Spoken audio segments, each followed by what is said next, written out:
My name is JB, and this is my story. I was recognized as a refugee in 2015 here in the United Kingdom. I arrived in the UK in 2012, and I was detained on the very day I applied for my asylum without being given a clear reason why or how long I would be held for.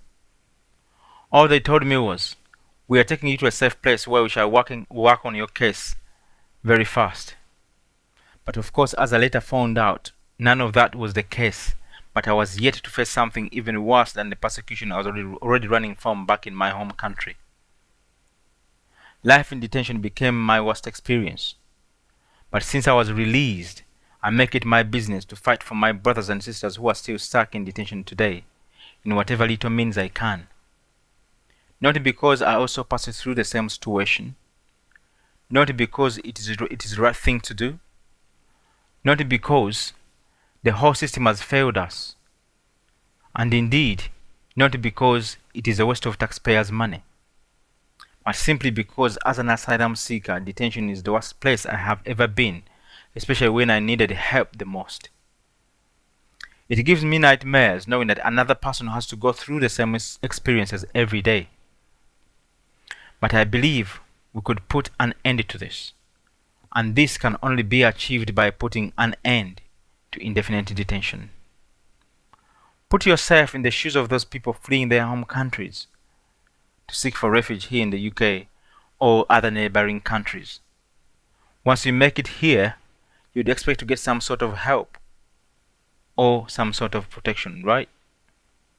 Well, in my case, it was the opposite. My experience in detention was worse than I can tell. We're under Class B high security, locked in prison cells for long hours, and our cells treated as criminals, and sometimes even worse. For an extremely vulnerable person seeking for refuge from a violent persecution in his own country, this becomes a form of torture itself. I remember a young man in the cell opposite mine who used to cry out in pain to the officers that, "Please, officer, please take me to the hospital, or at least give me some medication, but I am dying." But all his crying fell on deaf ears. One day when his cellmate rushed out in panic that he was actually dying, we had to go on strike so that he could get the attention he so badly needed. When he was eventually rushed to the hospital, when he couldn't speak anymore, we were so eager to find out what had happened to him, whether he was still alive or not. But we never had a thing from him ever since. In shock, one of the convicted men on our wing, who shared a wing with us, said that that sort of behavior from the staff was not even common from the prisons where he had served his prison sentence. Winning your case in detention in the fast-track system was close to impossible, as 99% of the asylum cases were always rejected, and so was mine. This didn't surprise me because the entire structure of fast-track system itself was planned to result in refusal of asylum claims, rather than a fair judgment on the vulnerable cases. Even though every solicitor who saw my case argued that I actually had a very strong case, I only managed to fight my case and be granted asylum after I was released. Seeking medical help was a waste of time because we only had one doctor on each wing who was given orders to prescribe medication but not allowed to give it to his patients, except for the paracetamol. After suffering from diarrhea 2 consecutive times, I straight head-on went to the doctor and asked him why I was denied medication even though it was prescribed to me.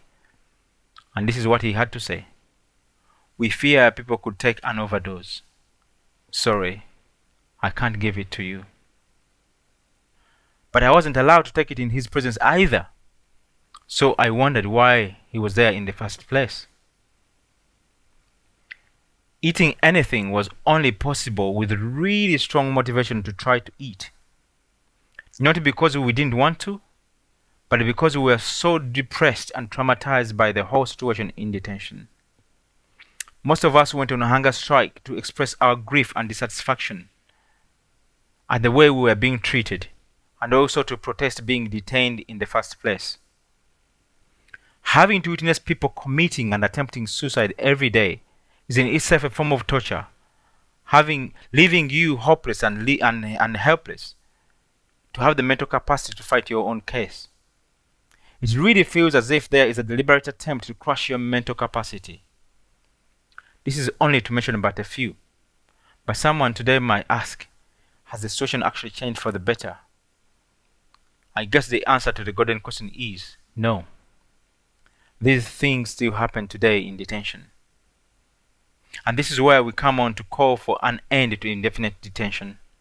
Especially now, because today is coronavirus, we don't know what tomorrow will bring.